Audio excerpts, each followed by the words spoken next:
అంటే ఒక మనిషి హెచ్చించబడాలి అంటే అది మనుషుల వల్ల అయ్యేది కాదు అని దేవుని వాక్యం చెలవిస్తుంది. మరి ఎవరి వల్ల అవుతుంది? నిన్ను నన్ను మనందరినీ సృష్టించిన ఒక్క దేవుడి వల్ల మాత్రమే అవుతుంది. అది గ్రహించినటువంటి దావీదు చెప్తున్నటువంటి మాట. ఏమంటే దావీదుకి హెచ్చు ఎవరి నుంచి వచ్చింది?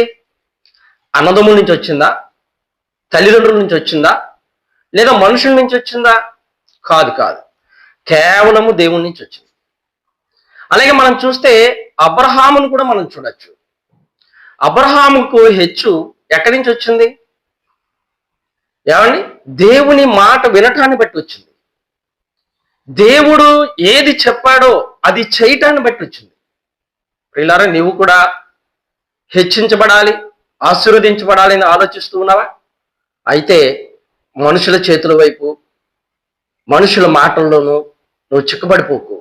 ఎందుకంటే హెచ్చు మనుషుల వల్ల కలగదు, అది దేవుడి వల్ల మాత్రమే కలుగుతుందని దావీదు గారు అలాగే అబ్రహాం గారిలో మనం చూడగలుగుతున్నాం.